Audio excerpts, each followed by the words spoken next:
Good morning, Wall Street winners. It is Monday, December 23rd, and it is going to be a slow week as we head in to the Christmas holiday week this week.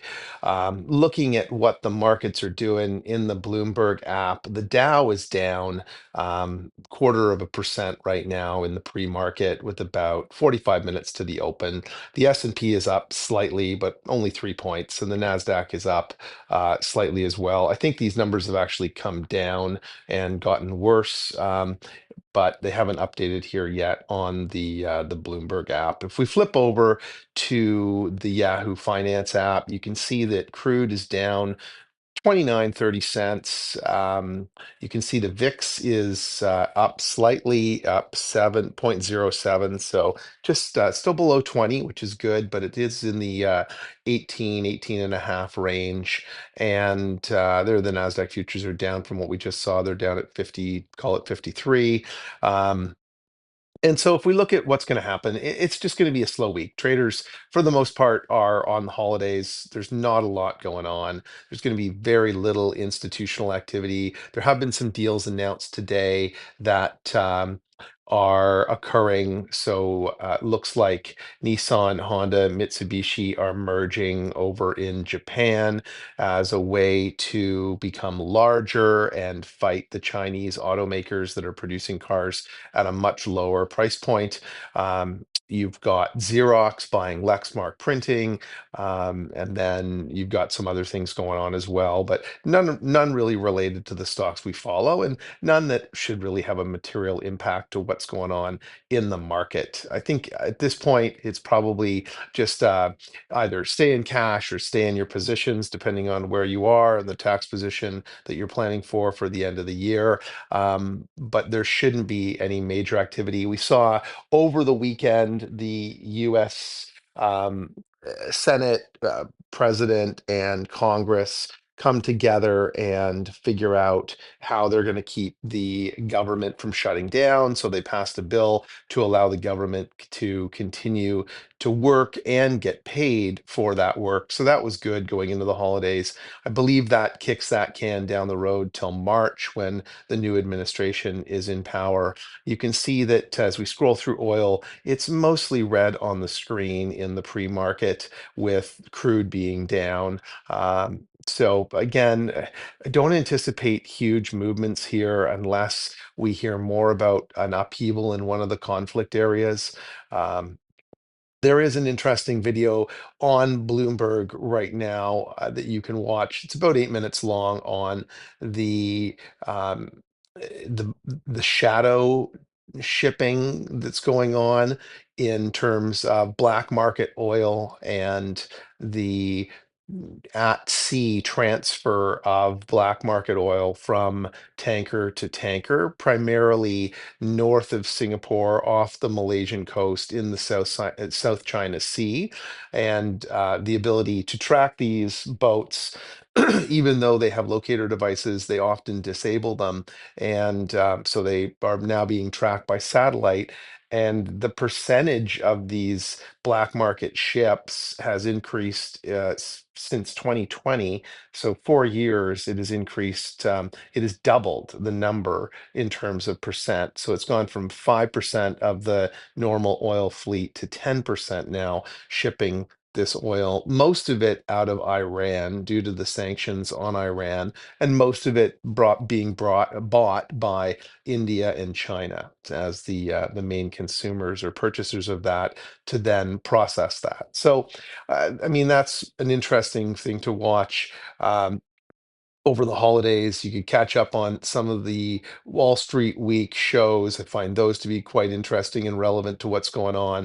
If we go down and scroll through tech, you can see that it's mostly green on the screen. The NASDAQ is up this morning, so that's positive. It should be a positive for a lot of your tech stocks. ARM is off $3, so that's going to take it into the 120s. Now, there's a stock that's come down significantly. I mean, it was in the 150s just 5 days ago. So that's dropping, which is an interesting one to keep an eye on. I'm not sure whether that has to do with the legal battle that's going on between it and Qualcomm right now, or it's simply readjusting down to a more reasonable price to earnings ratio with some of the funds rebalancing and taking some profits from the year. You can see on the other side, Qualcomm is up $3 in the pre-market. So there you have that. You've got Workday at 273. Glad I got out of Workday at 282 the other day. It came down, as did all tech stocks last week after the Federal Reserve made their announcement and talked about being a little more dovish and cutting less going into 2025, really trying to focus more on inflation. Tesla had an off week last week, but it looks like it's rebounding a bit today. I'm going to look to pick up some Meta today. That's the one stock that I'm going to keep an eye on and probably add to my portfolio. I believe this stock down in the 580s is a bit of a bargain. Now, I did say that about Goldman, and then the whole market kind of collapsed last week and has rebounded since, but not to where it collapsed from. So I'm in a negative position in my Goldman holding there. But Meta down in the 580s, I do believe this is going to be a $650 stock going into the new year. And we'll have to wait and see what happens. I mean, usually the first 2 or 3 days of trading, there's often a rally that occurs. But we didn't really see that much of a Santa Claus rally this year as we have in past years. So we may not see a rally at the beginning of the year. We may have the stocks take a dive. So not sure at this point what direction they're going to go in, but that is an opportunity to play with some volatility in those first couple of days of trading. And then it can often kind of settle out until earnings later in towards the mid to end of the month when we start to hear from the financials. So can be a buying opportunity when things dip. It could be a great opportunity to buy in as things are rising and catch a bit of an uplift and then sell out and take your profits and wait for them to come back down.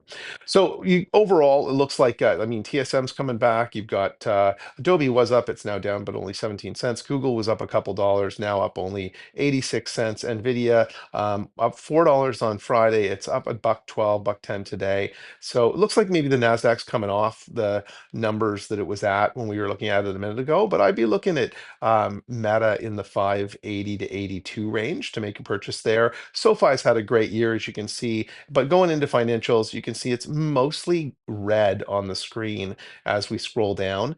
But I do expect that this will turn, and I think these are now at a decent entry point, especially Goldman. So particular stocks are at great entry points going into earnings season. I think Zion Bank actually at 53.67 isn't at a bad entry point. Anywhere between there and 50 might be an interesting entry point. I think maybe Raymond James is a bit overpriced. Morgan Stanley might be somewhat reasonable. I think it's slightly overpriced. JP Morgan to me is still overpriced at 237. Um, Visa at 317, I think, is a little on the high side. And but SoFi, I know it's at a year high, basically, or very close, but I think it still has a lot of room to move. So that would be top of my list in the financials. So that's where we are today on the 23rd. I hope you have a lovely holiday season. I will not be recording a video very likely tomorrow. And we're going to have some shortened trading days this week, but we will be back and recording again as we move into full trading days. And I hope you've had a profitable year. If you're liking these videos, tell someone about it over the Christmas holidays and let them know that this is a channel where they can learn about the market and the market narrative and what's going on and hopefully improve some of their financial and investment knowledge. Hit the like and subscribe button, and we'll talk to you soon.